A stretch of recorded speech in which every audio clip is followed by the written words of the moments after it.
Hello everyone, आप सब कैसे हैं? मैं उम्मीद करता हूँ बहुत अच्छे होंगे। और ब्रेक के बाद हम लोग आपका वापस मिले हैं। तो टॉपिक हमारा पता है कि लोच की कीमत को बेसिकली हम लोग आपका डिफाइन कर रहे थे। और उसके बाद हमने आपका फॉर्मूला जो था इसमें आपका लिख लिया। तो आप लोग फॉर्मूले को अच्छे से कर लीजिए। किसी का कोई डाउट बनता है, कोई क्वेरी आती है किसी प्रकार की, तो बेहिचक आप मुझसे पूछ सकते हैं। देखिए, बेसिकली जो गैप दिया गया है वो इसलिए ही है ताकि आप अगर कुछ पढ़ रहे हैं और कोई चीज आपको समझ नहीं आती है तो आप मुझसे अपनी क्वेरी पूछ सकते हैं। ठीक है, चलिए थोड़ा सा इसमें आगे बढ़ते हैं और देखने का प्रयास करते हैं। यदि वस्तु की मांग में प्रतिशत यदि वस्तु की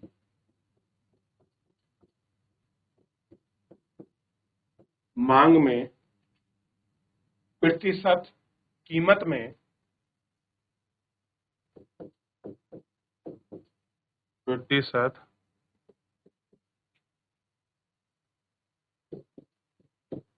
कीमत में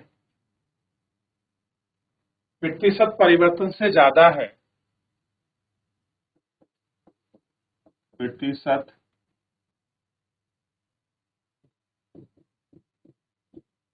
परिवर्तन से ज्यादा है। यदि वस्तु की मांग में प्रतिशत कीमत में प्रतिशत परिवर्तन से ज्यादा है तो तो वस्तु बेलोचदार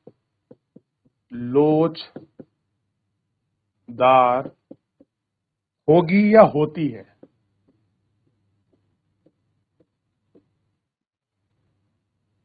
बेलोचदार होती है,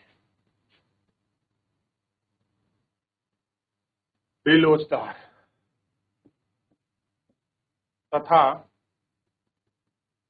मांग में प्रतिशत मांग में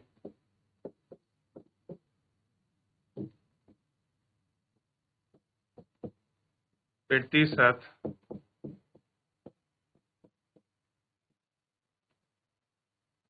परिवर्तन से ज्यादा होता है, से ज्यादा होता है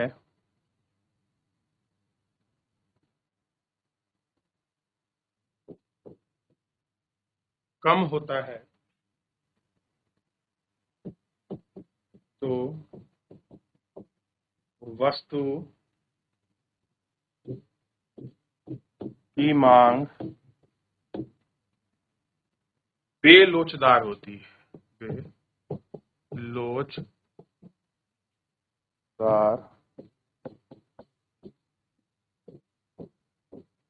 बेलोचदार होती है।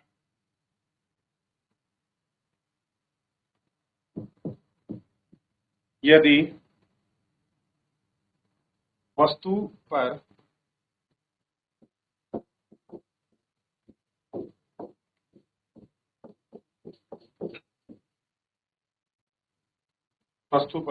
होने वाले व्यय की कीमत में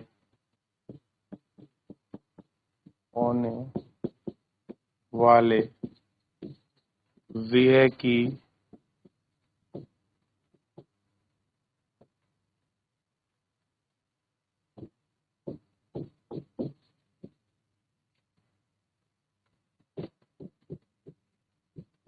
कीमत में प्रतिशत होने वाली कीमत में परिवर्तन की कीमत में परिवर्तन की समान दिशा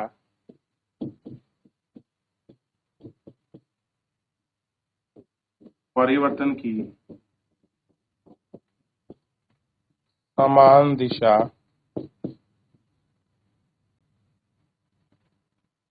समान दिशा में होता है,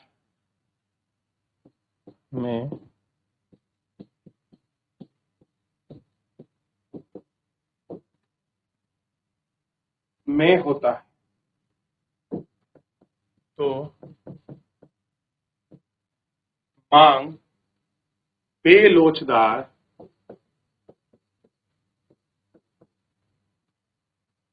बेलोचदार तथा इसके विपरीत तथा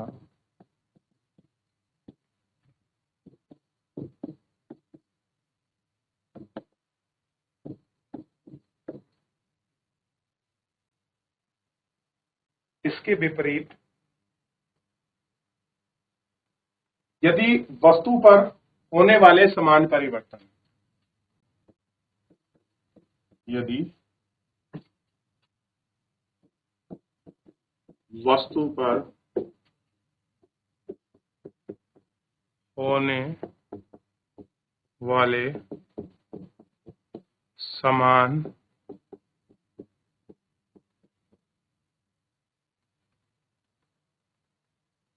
परिवर्तन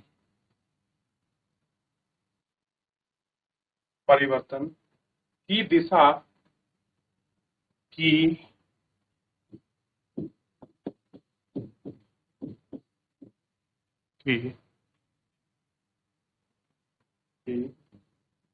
दिशा कीमत परिवर्तन की दिशा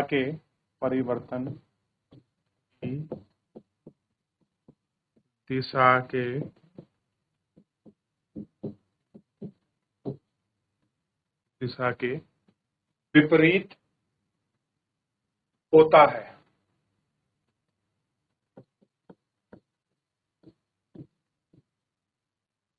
के विपरीत होता है तो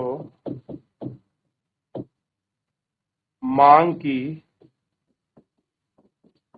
लोच अधिक होती है।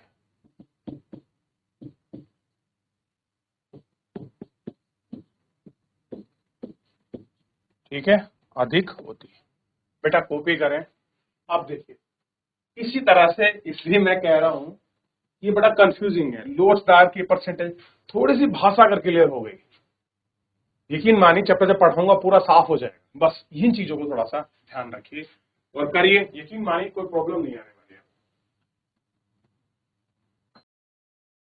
आगे बढ़े, ये कॉपी करें।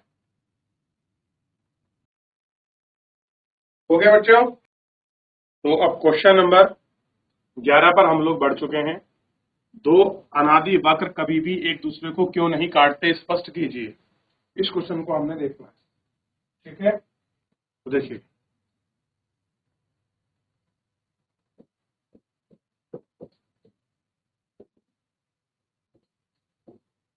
दो अनादि मान है,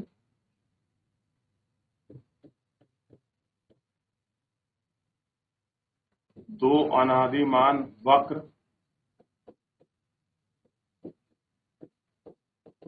एक दूसरे को नहीं काटते हैं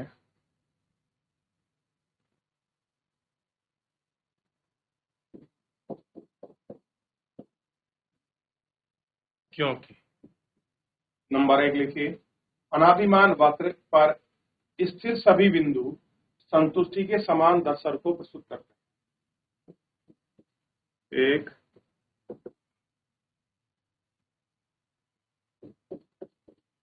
अनादिमान वक्र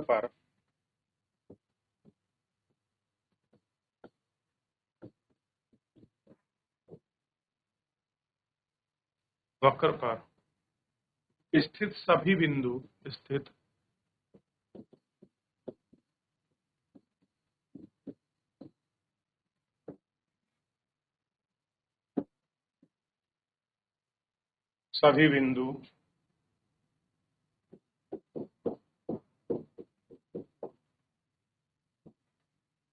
संतुष्टि स्तर को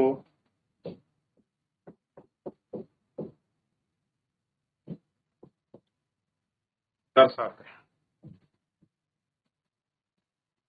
यदि दो अनादिमान वक्र एक दूसरे को बिंदु पर काटते हैं, यदि दो अनादिमान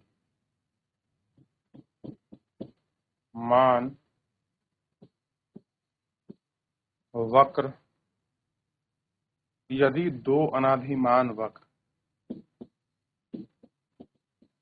किसी बिंदु पर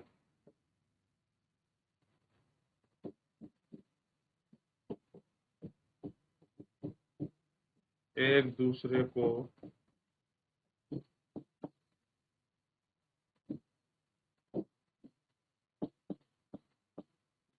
काटते हैं,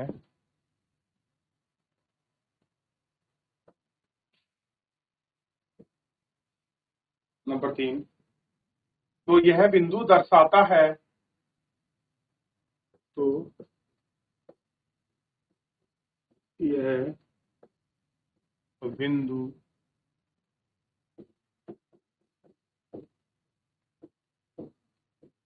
दर्शाता है कि दोनों वक्रों की उपयोगिता समान है, दोनों वक्रों की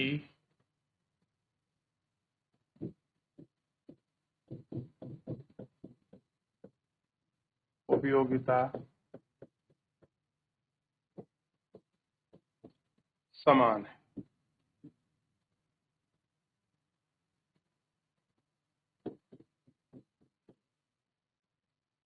दोनों अनादि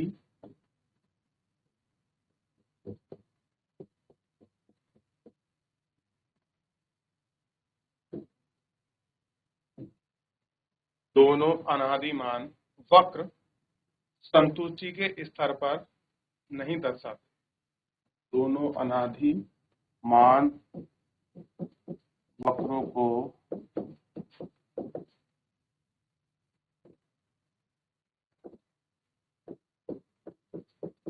संतुष्टि के स्तर को नहीं दर्शाते हैं।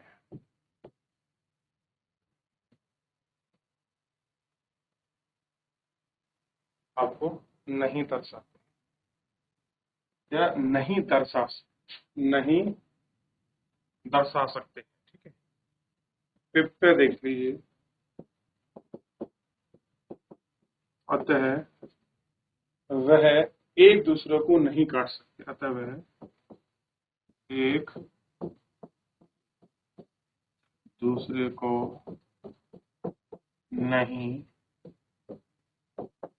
काट सकते, ठीक है। एक दूसरे को आपका नहीं काट सकते, बेसिकली कैसे हैं, उदासीन होंगे।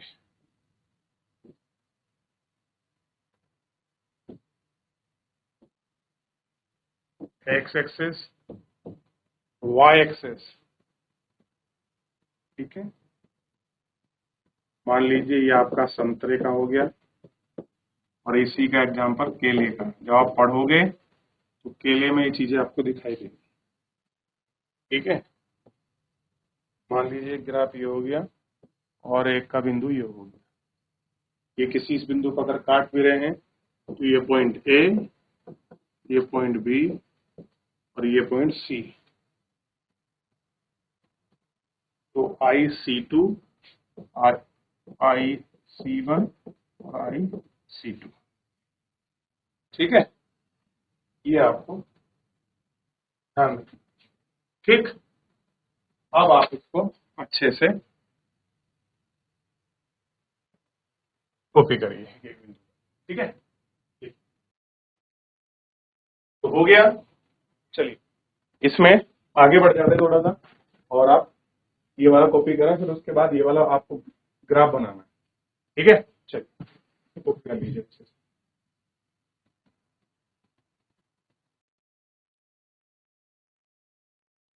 हो गया। चलिए, अब ये वाला ग्राफ है जो आपको बनाना है और आपको देखना है, ठीक है। अब देखिए इस प्रकार से अब आपने क्वेश्चन किया, पूरे स्टेप में किया। अगर ये बना होगा, मान लीजिए आपका क्वेश्चन 4 नंबर का था, तो एक नंबर अकेले इसी ग्राफ पर आपको मिल जाएंगे। तो आपको ग्राफ प्रेजेंटेशन खास रखना है, ठीक है। अब ये बात ध्यान रखिए। अब बात करेंगे थोड़ा सा इसमें प्रोडक्शन फंक्शन की। हाँ, उत्पादन फलन की संकल्पना को एग्जाम्पल समझाइए। एक्सप्लेन द कॉन्टेक्ट और the production function with the help of examples, ठीक है। और आपको उदाहरण लेके पढ़ाना है और उदाहरण लेकर ही आपको एक्सप्लेन करके ही आपको समझाना है कि what is the production function. Clear है? ये आपको ध्यान रखिए, ठीक। अब आप करेंगे, मैं कुछ नहीं बताऊंगा आज, क्योंकि जितना मैंने कराना था करा दिया। अभी लॉन्ग क्वेश्चन है, अगर बेटा मैं इनको कराऊं ना तो पूरा बोर्ड भर जाएगा, और मैं नहीं चाहता कि आपका बोर्ड भरे। फिर भी अगर आप कहोगे तो मैं कल दिखा दूंगा आपको। हाँ, जैसे ये वाला क्वेश्चन है, जैसे निर्गत में चेंज, टोटल फैक्टर बीसी निकालते कैसे, इसको मैं आराम से कराऊंगा, क्योंकि मैथमेटिकल पोर्शन है और आपको कंसेप्चुअल आपको समझाते हुए। देखना क्या पढ़ रहे थे आज हम, मैंने क्या लिखवाया था, आपको ध्यान होगा। टीएफसी लिखवाया था और टीवीसी लिखवाया था और टीसी लिखवाया था, बस क्या नहीं लिखवाया था, एएफसी नहीं लिखवाया था, एवरेज फिक्स कॉस्ट। भाई टोटल फिक्स कॉस्ट लिखवा दी थी, वेरिएबल कॉस्ट लिखा दी, टोटल कॉस्ट लिखा दी थी। इन्हीं के आधार पर हम लोग क्या निकाल लेंगे, आपका एवरेज फिक्स कॉस्ट को हम लोग ज्ञात करेंगे। तो ये हम लोग भी देखने वाले हैं। इसे तो मैं कराऊंगा, इसे तो आप छोड़ दीजिए, बिल्कुल भी आपको डाउट नहीं लेना है, क्योंकि एक्सप्लेन उसमें दिया है। आप देखिए 2 क्वेश्चन दिए, या तो ये कर लीजिए और या फिर आप ये कर लीजिए। अगर मैं बोर्ड की परीक्षा दे रहा होता तो मैं लिटरली बताऊं बच्चों, ये 3 नंबर का क्वेश्चन है। अगर मैं थ्योरी लिखता तो 2 से 2.5 नंबर मेरे को मिलेंगे मैक्सिमम, मतलब 3 बहुत कम चांस है। लेकिन ये अगर पूरा कर दूं तो मेरे को 3 के 3 मिल जाएंगे। तो मैं इस क्वेश्चन को ज्यादा टाइम करने की कोशिश करूं। क्लियर है? क्योंकि मैथमेटिकल में क्या आंसर भी कुछ सटीक आएगा और आंसर करेक्ट हो जाएगा, तो 100 से 100 नंबर इसमें मेरे को पूरे मिलेंगे। तो मेरी कोशिश क्या रहेगी कि मैं हमेशा ऐसा ही नंबर काउंट करूं जो इसके अंतर्गत आए। आप देखिए, क्वांटिटी 0 है और टोटल फिक्स कॉस्ट 20 है, वीसी 0 है, तो टोटल कॉस्ट कितनी आ गई भाई? ऑब्वियस है, यही आपका 20 रुपए यहां आ जाएगी। कितना आ जाएगी? 20 रुपए। और एवरेज में अगर हम इसको भाग देंगे तो 0 ही आएगा, कुछ नहीं आएगा। एवरेज कॉस्ट इसकी नहीं निकलेगी। व्हाइट मुझे लग रहा है ज्यादा अच्छा चमक नहीं रहा येलो पे, तो रेड कलर ज्यादा अच्छा लगेगा। 20 और एब्सोल्यूट। दूसरा क्वांटिटी 1 है और टीएफसी 20 है और टीवीसी आपका 10 है। तो अगर मैं दोनों को जोड़ लूं टोटल कैसे होगा भाई? टोटल तो निकालना है, टोटल करने के लिए इनको ऐड ही तो करूंगा भाई मैं। इनको मैंने ऐड किया, 10 + 20 = 30 मेरा हो गया। कितना हुआ? 30 मेरा हुआ, ठीक है। आप इसमें से एक एएफसी निकालने के लिए क्या करना पड़ेगा मेरे को? तो मेरे को एएफसी निकालने के लिए टोटल कॉस्ट में से आपका मेरे को टोटल कॉस्ट कितनी, टीवीसी में से मेरे को आपका टीवीसी को माइनस करना पड़ेगा। तो जब मैं इसमें 10 को माइनस करूंगा तो कितना बचेगा इसमें? यहां पर आपका 20 बच जाएगा मेरे को। यहाँ नहीं बच्चों, यहाँ की बात करूं, इधर की। हाँ, तो ये मान लीजिए आपका 30 हुआ, ये 30 हुआ। 30 में से जब मेरे को क्या निकालना है? एवरेज कॉस्ट निकालनी है। तो टीवीसी को मैंने माइनस किया, यानी कि 10 को माइनस किया, तो आंसर क्या बनेगा? 20 मेरा आंसर बनेगा। तो पहले एक बार इस सारणी को बनाइए, फिर हम लोग इसमें आगे बढ़ेंगे। चलिए कॉपी करें आप इसको। हो गया बच्चों? चलिए तो कोशिश करिए, ट्राई करिए। मैं फिर भी बता देता हूं कैसे करना है। देखिए, आप कैसे कोशिश करें। 20 और 18, यहाँ हो गया 38, ये हो गया 30, ये हो गया 20। इनको जोड़ लीजिए सारा को। तो जब आप टोटल फैक्टर को उसमें परिवर्तन बदल लेंगे तो यहाँ टोटल आपका निकल जाएगा।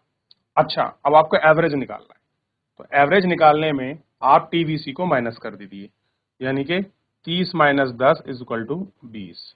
तो यहाँ हो जाएगा 38 माइनस 18 यानी कि 10।